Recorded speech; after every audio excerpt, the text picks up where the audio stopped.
Canto 11. The kingdoms and godheads of the greater mind. A triple realm of ordered thought came first, a small beginning of immense ascent.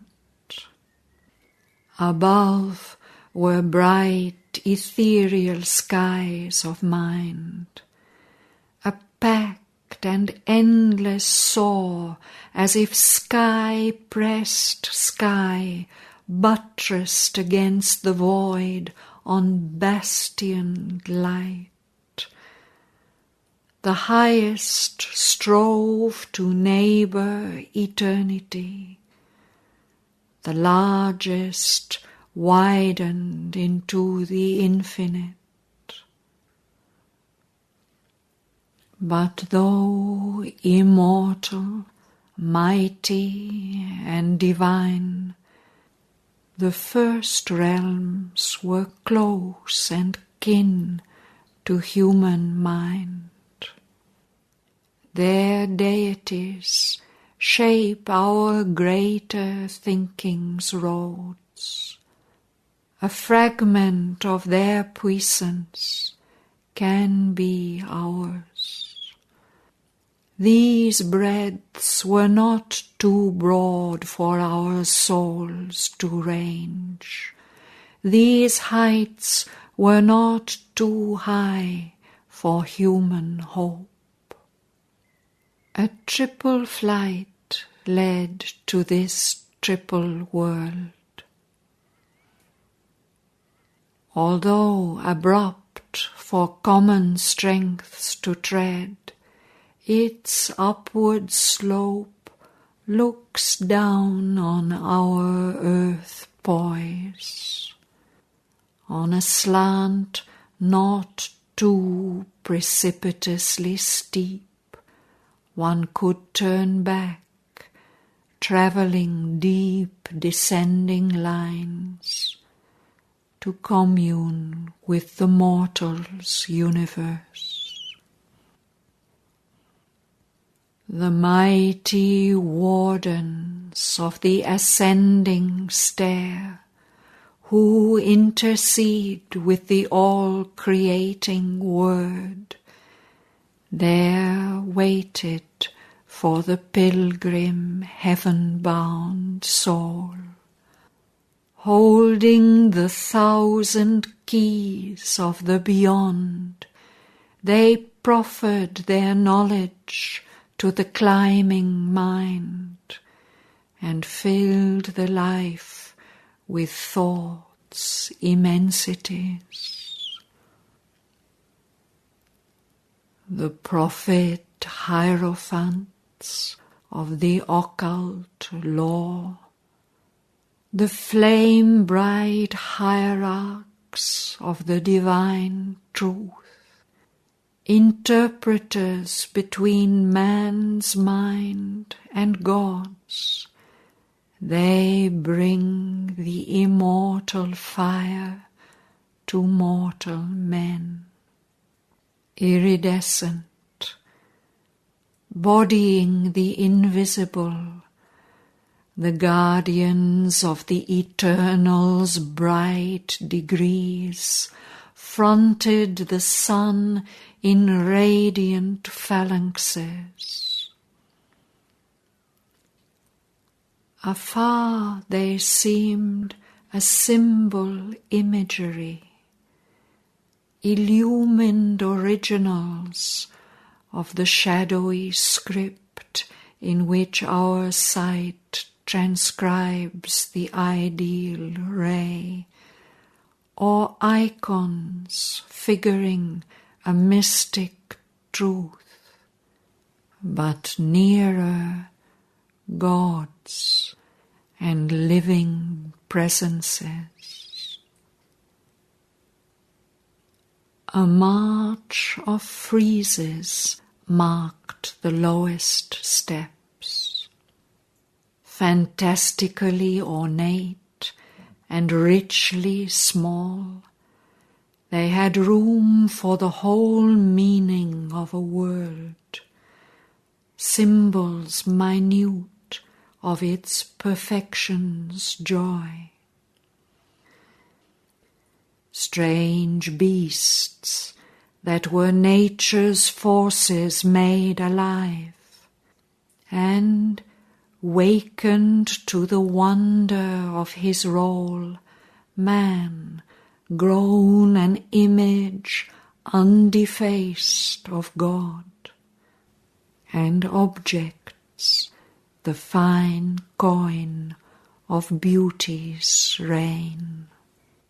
But wide the terrains were those levels serve. In front of the ascending epiphany, world times enjoyers, favorites of world bliss, the masters of things actual, lords of the hours, playmates of youthful nature and child God, creators of matter by hid stress of mind, whose subtle thoughts support unconscious life and guide the fantasy of brute events, stood there, a race of young, keen-visioned gods, king children born on wisdom's early plain, taught in her school world-making's mystic play, arch-masons of the eternal thaumaturge, moulders and measurers of fragmented space. They have made their plan of the concealed and known a dwelling house for the invisible King. Obeying the Eternal's deep command, they have built in the material front of things this wide world kindergarten of young souls, where the infant spirit learns through mind and sense to read the letters of the cosmic script and study the body of the cosmic self and search for the secret meaning of the whole. To all that spirit conceives, they give a mould, persuading nature into visible moods. They lend a finite shape to infinite things. Each power that leaps from the unmanifest, leaving the largeness of the Eternal's peace, they seized and held by their precision eye, and made a figurant in the cosmic dance. Its free caprice they bound by rhythmic laws, and compelled to accept its posture and its line in the wizardry of an ordered universe. The all-containing was contained in form. Oneness was carved into units measurable. The limitless built into a cosmic sum. Unending space was beaten into a curve. Indivisible time into small minutes cut. The infinitesimal massed to keep secure the mystery of the formless cast into form. Invincibly their craft devised for use the magic of sequent number and sign spell. Design's miraculous potency was caught, laden with beauty and significance, and by the determining mandate of their gaze, figure and quality equating joined in an inextricable identity. On each event they stamped its curves of law, and its trust and charge of burdened circumstance. A free and divine incident no more, at each moment willed or adventure of the soul, it lengthened a fate-bound mysterious chain, a line foreseen of an immutable plan, one step more in necessity's long march. A term was set for every eager power, restraining its will to monopolize the world.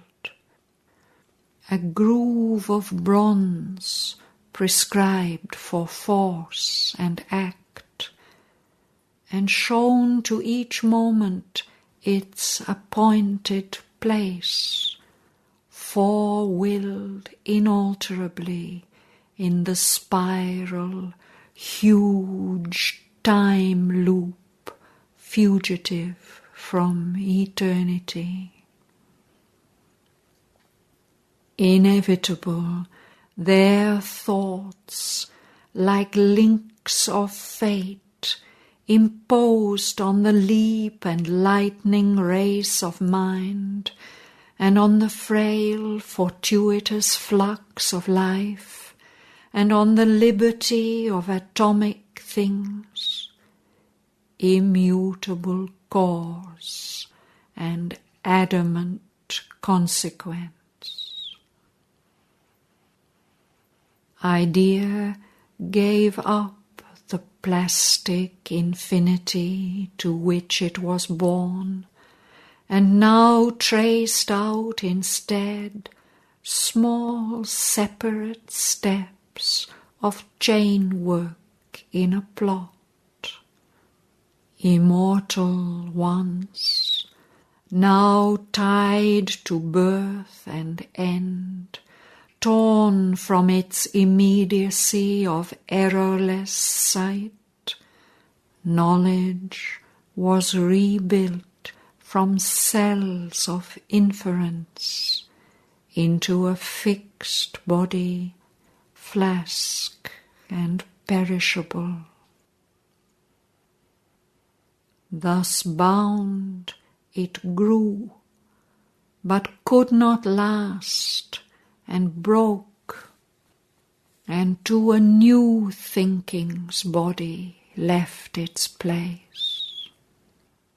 A cage for the infinite's great-eyed seraphim thoughts was closed with a criss-cross of world laws for bars, and hedged into a curt horizon's arc, the irised vision of the ineffable.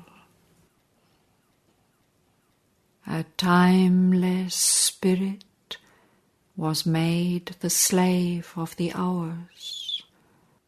The unbound was cast into a prison of birth to make a world that mind could grasp and rule.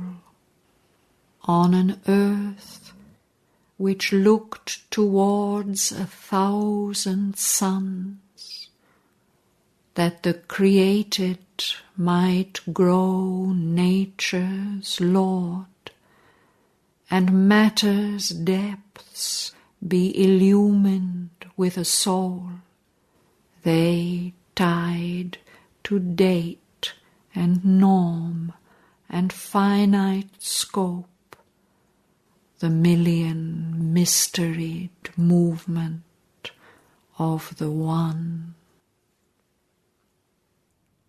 Above stood ranked a subtle archangel race, with larger lids and looks that searched the unseen. A light of liberating knowledge shone across the gulfs of silence in their eyes. They lived in the mind and knew truth from within, a sight withdrawn in the concentrated heart could pierce behind the screen of time's results and the rigid cast and shape of visible things.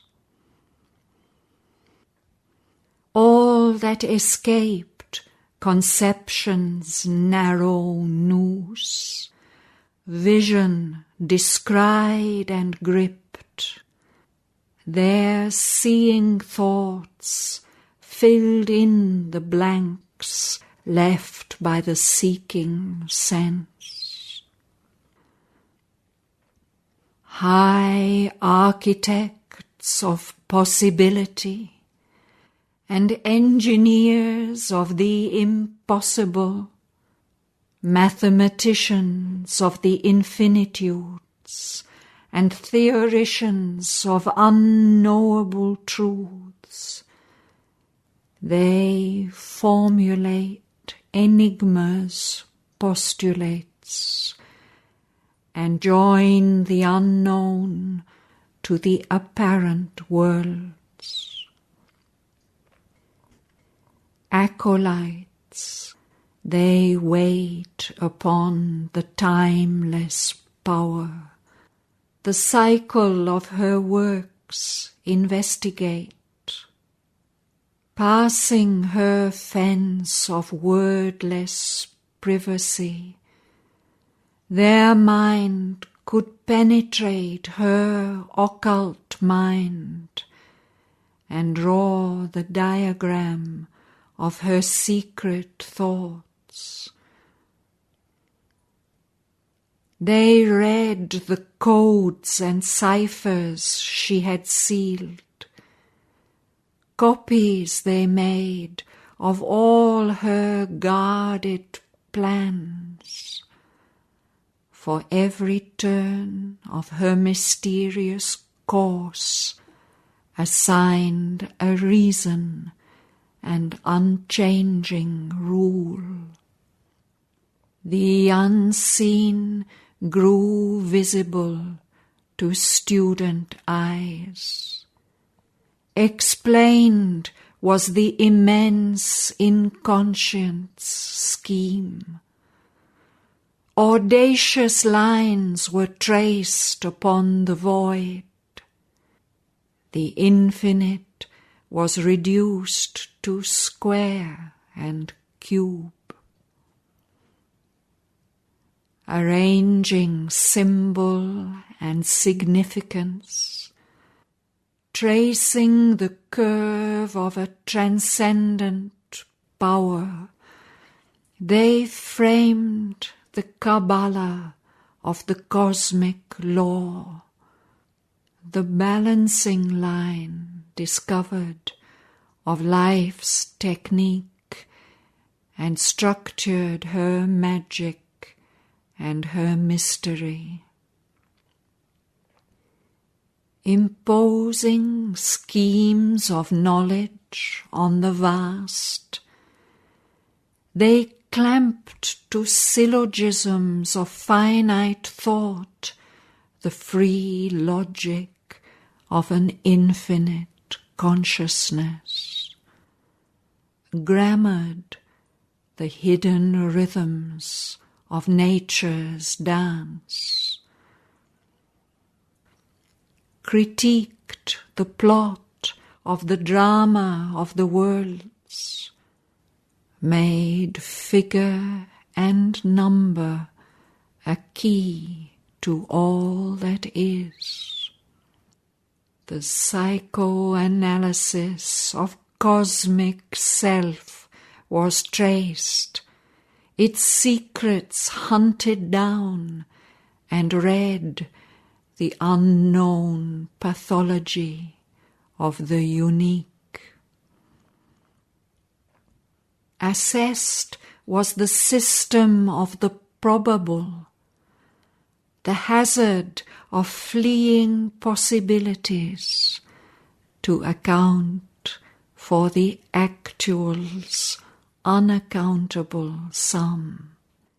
Necessity's logarithmic tables drawn, cast into a scheme the triple act of the One.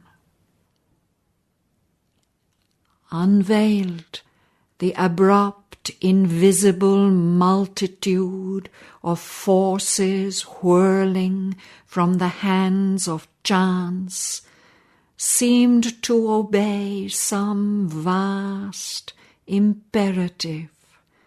Their tangled motives worked out unity. A wisdom read their mind, to themselves unknown. Their anarchy rammed into a formula, and from their giant randomness of force, following the habit of their million paths, distinguishing each faintest line and stroke of a concealed, unalterable design. Out of the chaos of the invisible's moods derived the calculus of destiny. In its bright pride of universal law, mind's knowledge overtopped the omniscient's power. The eternal's winging eagle puissances, surprised in their untracked empyrean, stooped from their gyres to obey the beck of thought. Each mysteried god, forced to revealing form, assigned his settled moves in nature's game, zigzagged at the gesture of a chess player will across the checkerboard of cosmic fate. In the wide sequence of necessity's steps predicted, every act and thought of God, its values weighed by the accountant mind, checked in his mathematized omnipotence, lost its divine aspect of miracle, and was a figure in a cosmic sum. The mighty mother's whims and lightning moods arisen from her all-wise, unruled delight in the freedom of her sweet and passionate breast, robbed of their wonder, were chained to a cause and aim. An idol of bronze replaced her mystic shape that captures the movements of the cosmic vasts. In the sketch precise of an ideal face, forgotten was her eyelashes' dream print, carrying on their curve infinity's dreams.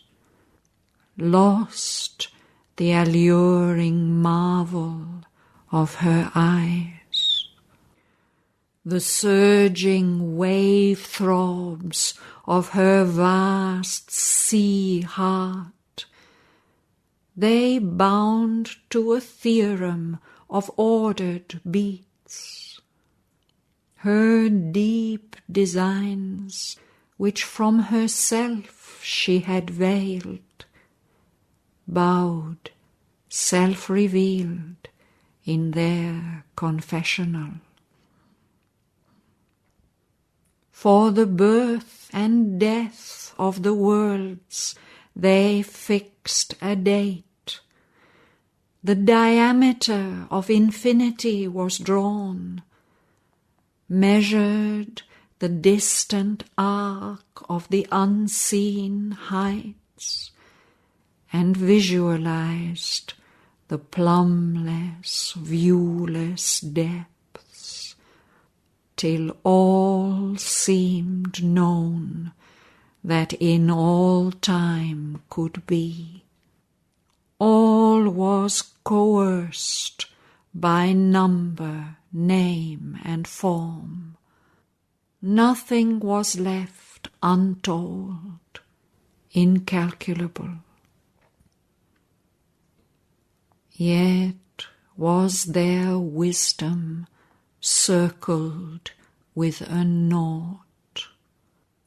Truths they could find and hold, but not the one truth.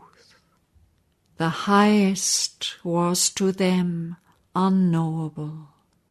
By knowing too much, they missed the whole to be known. The fathomless heart of the world was left unguessed, and the transcendent kept its secrecy. In a sublimer and more daring soar, to the wide summit of the triple stairs, bare steps climbed up like flaming rocks of gold, burning their way to a pure, absolute sky. August and few, the sovereign kings of thought have made of space their wide, all-seeing gaze, surveying the enormous work of time. A breadth of all-containing consciousness, supported being in a still embrace. Intercessors with a luminous unseen, they capped in the long passage to the world the imperatives of the Creator Self, obeyed by unknowing earth, by conscious heaven. Their thoughts are partners in its vast control. A great, all-ruling consciousness is there, and mind, unwitting, serves a higher power. It is a channel, not the source of all. The cosmos is no accident in time. There is a meaning in each play of chance. There is a freedom in each face of fate. A wisdom knows and guides the mysteried world. A truth gaze shapes its beings and events.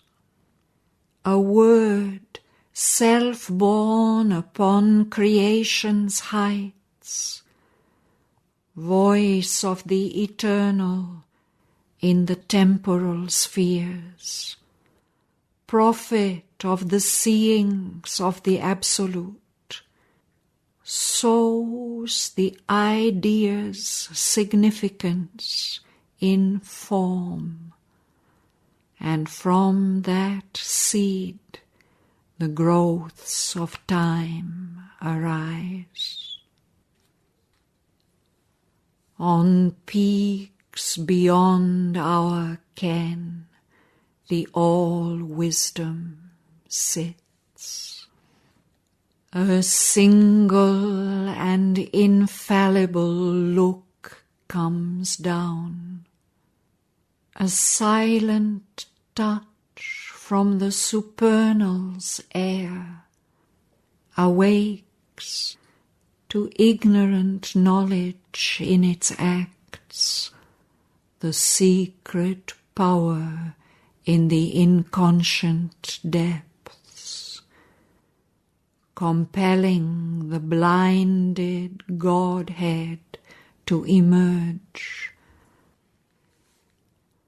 determining necessity's nude dance as she passes through the circuit of the hours and vanishes from the chase of finite eyes down circling vistas of aeonic time. The unseizable forces of the cosmic whirl bear in their bacchant limbs the fixity of an original foresight that is fate. Even nature's ignorance is truth's instrument. Our struggling ego cannot change her course. Yet is it a conscious power that moves in us. A seed idea is parent of our acts, and destiny the unrecognized child of will.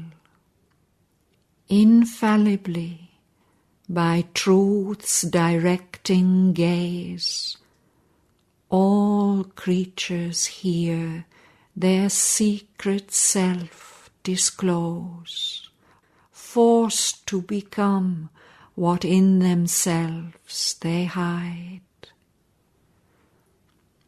For he who is grows manifest in the years, and the slow Godhead shut within the cell climbs from the plasm to immortality, but hidden, but denied to mortal grasp. Mystic, ineffable is the Spirit's truth, unspoken, caught only by the Spirit's mind's eye. When, naked of ego and mind, it hears the voice, it looks through light to ever greater light, and sees eternity ensphering life. This greater truth is foreign to our thoughts. Where a free wisdom works, they seek for a rule. Or we only see a tripping game of chance, or a labour in chains forced by bound nature's law, an absolutism of dumb, unthinking power.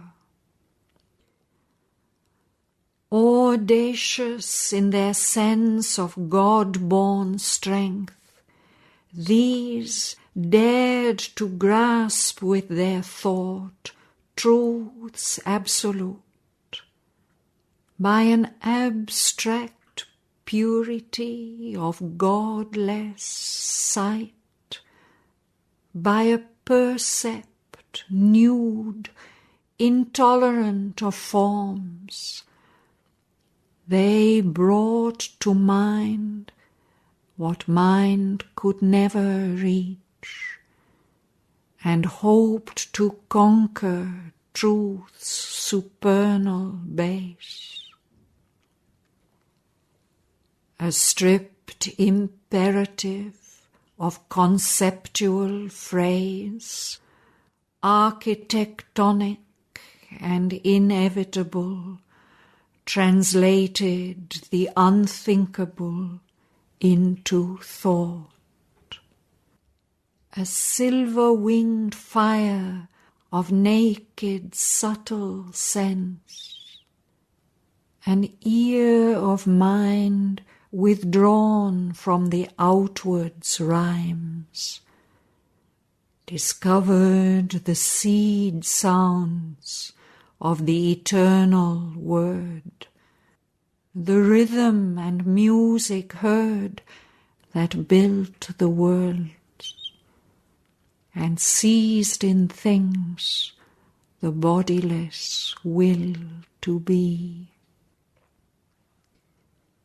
The illimitable they measured with numbers' rods, and traced the last formula of limited things.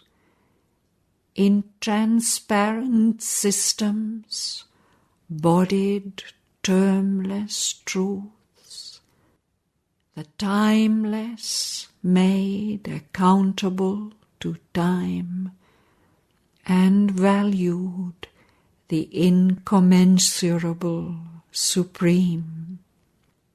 To park and hedge the ungrasped infinitudes, they erected absolute walls of thought and speech, and made a vacuum to hold the one. In their sight they drove towards an empty peak, a mighty space of cold and sunlit air, to unify their task, excluding life which cannot bear the nakedness of the vast. They made a cipher of a multitude.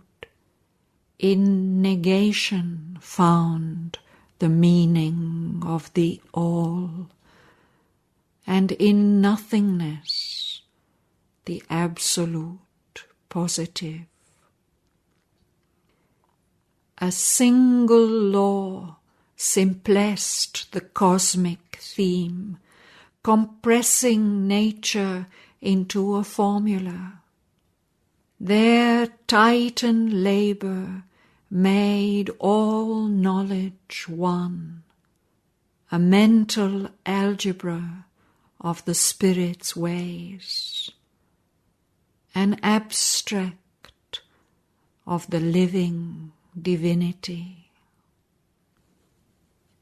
Here the mind's wisdom stopped. It felt complete, for nothing more was left to think or know. In a spiritual zero it sat throned, and took its vast silence for the ineffable.